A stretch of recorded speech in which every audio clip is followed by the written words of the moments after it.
According to my guest, politically, we've gone from hard data and facts to political bias and gut instincts. In other words, perception versus reality. In survey after survey, we are seeing a more pessimistic bias, which doesn't necessarily equal a negative reality. So how should you think about digesting all of the economic news and other sound bites during this election cycle as you prepare for Election Day in the U.S.? We're going to get into that right now on UBS Trending.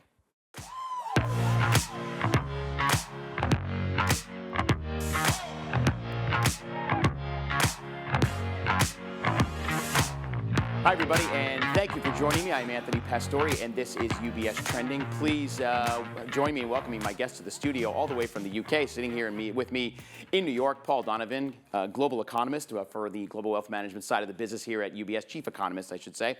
Paul, nice to have you here in the studio with me. Happy to be back again. Yes. Thanks, Anthony. Paul, I always love the way you think and the way you explain the world around us. And this time, though, we do have perception versus reality. And a lot of us are seeing this, especially when it comes to politics this year. Politically speaking, there's a lot of bias out there. I don't know if it's, and maybe we'll get into the details, whether it's the social media aspect of people's opinions, making other folks think that that is truth or fact or vice versa. Just give us an overall sense of how you see perception and reality, especially in the cycle we're in right now. So we've got, I think, two perception problems that are going on. So the first is that when we survey sentiment, you go out and ask people, how are you feeling? You tend to get a biased response because most people don't answer the surveys. So if you answer a survey, you're odd, basically, because people don't do this. And the people who are answering surveys are normally people who want to complain. Because if you're angry about something, you're motivated to complain, then you'll answer a survey question because it's a way of venting. Problem with that is that it then gives you this pessimistic bias to a lot of reported sentiment and so on, and it's not actually reflecting the reality. And then the second thing, which is particularly acute here in the United States, is another reason why you might answer a survey or another reason why you will have a perhaps distorted view of reality is political bias. And we see this particularly over the course of the last 12, 16 years, really since the Obama presidency, is that party affiliation really, really drives perceptions of the economy. So if at the moment you ask a Democrat, how are things going? They'll say all is for the best in this best of all possible worlds because there's a Democrat in the White House. And if you ask a Republican, they'll say it's absolutely dire, the economy's in a tailspin, inflation's out of control. 4 years ago, exactly the reverse. 4 years before that, exactly the reverse again. And that is a really acute problem because what we're seeing now is with some of the economic data, political bias is actually influencing the result. It's nothing to do with the economic reality. It's just your perceptions of what's going on in the political sphere are going to change the perception of the economy as reported. Yeah, it's if you listen to a conversation between someone who's voting for Harris and someone who's voting for Trump, you can see they're both trying to convince each other of their realities, but it never seems to work. I think everybody's sort of staying on their sides. It's very difficult to get people to come to the middle these days. It feels very divisive. I think we all can agree on that. But with, we're sitting here, we're less than 2 weeks away from the actual election day, although early voting has started in many states around the country. What should people be keeping in mind, Paul? Because, as you said, perception really is what's driving people to vote the way that they do. What should we know as we walk in to vote? Well, so if we look at the economic reality is that actually things are pretty good. Real incomes are up. The economy has performed very strongly over the last 4 years. By international standards, the US has done extremely well. We've just had 5 years of revisions to US data showing that the economy over those 5 years, and particularly over the last 3 years, has really done extraordinarily well. People have got more savings, people have got more money spent. All of that is great, but people don't believe it. And they don't believe it because they perceive inflation is still higher. They think that they're working harder just to stand still, where in actual fact, they're working about the same and they've got a higher standard of living. The interesting thing, I think, as we go into the election, though, famously in Clinton's campaign back under President Bill Clinton, was it's the economy, stupid. Well, yes, I think it is, but this may be slightly different because people perceive the economy as negative, but at the end of the month, they've still got more money to spend. And so the question is, does the reality actually dilute some of that negative perception of the economy and mean that the economy is less important as an issue? I suspect that it might. I think the fact that you've got a reality that is really, quite strong is probably going to mean that people say, yes, the economy is negative. I perceive it as being negative, but I don't feel that bad about it because at the end of the day, Americans have got spare money left over at the end of the month, and if an American household has got spare money, they're almost constitutionally obligated to spend it. So, there will be demand. That's right.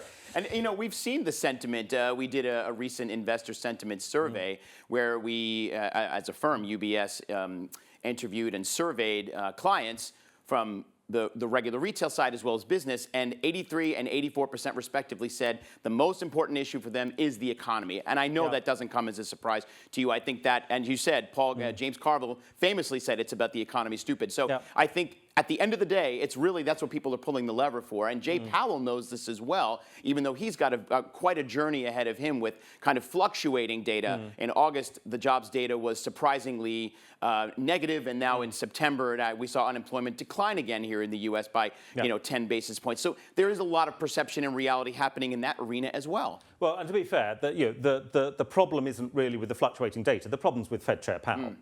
The difficulty we've got with Powell is, apart from the fact that he's not, well, mainly because he's not an economist, he said, well, we're data dependent, and the data isn't dependable. And so, he's hoist by his own petard. He has come out and said, I am going to react to the very last data item that I see. And the problem is you can't trust the very last data item that I see. If he had come up with a proper medium-term framework where noise in the data would be absorbed into sort of a broader set of parameters, we wouldn't be seeing the sort of volatility we're seeing in the market. So I'm afraid I don't have a lot of sympathy for Powell.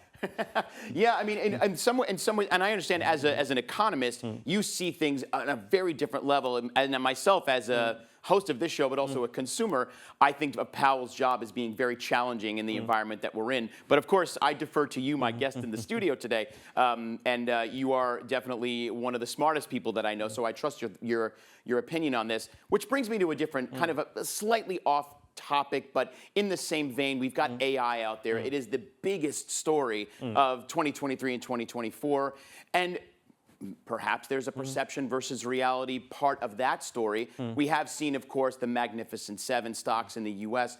just really lift all the boats of the S&P 500 and the NASDAQ. Even the companies that are sort of AI adjacent have done well because of the bigger companies.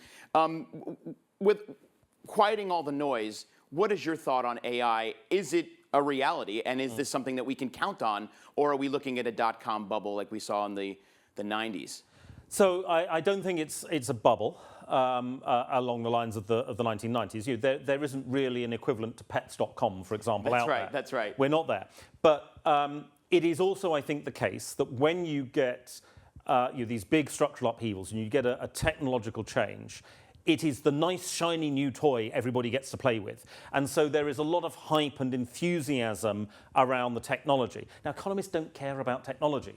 Economists care about how the technology is used. And so over time, what happens is you get this very narrow focus on the shiny new toy, and then the economic and the performance focus broadens out to, okay, who's going to be using the AI? Yeah, we get that you're asking clever questions or you're building the right computers, but who's actually going to use it and how does it affect their business? And so I think we're going to move towards that broadening out, and the questions are going to be asked about, well, where do the efficiency gains really come through? And I think there are efficiency gains. Now, I think we can go too far with some of this. Of course. And one of the things that has been interesting is, in terms of perceptions and reality, if we look at survey evidence, again, problems with surveys, but when you ask people, if something is advertised as powered by AI, they trust the results less.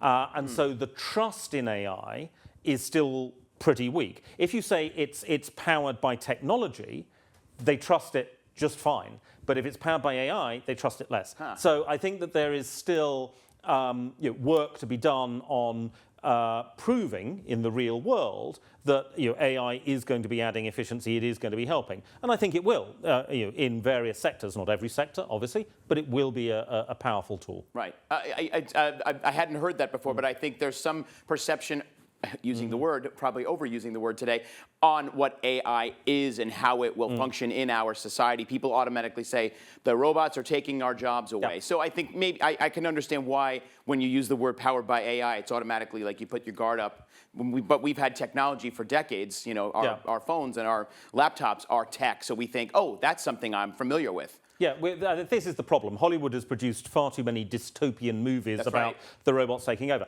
The reality is that, yes, AI is going to destroy jobs, but every technology destroys jobs. That's right. But it will also create jobs, because every technology creates jobs. Yes. So we'll get jobs directly created from technology. You lower barriers to entry in other industries, which allows more jobs to be created. So, social media and the smartphone led to an explosion of jobs in the equivalent of film and television through social media.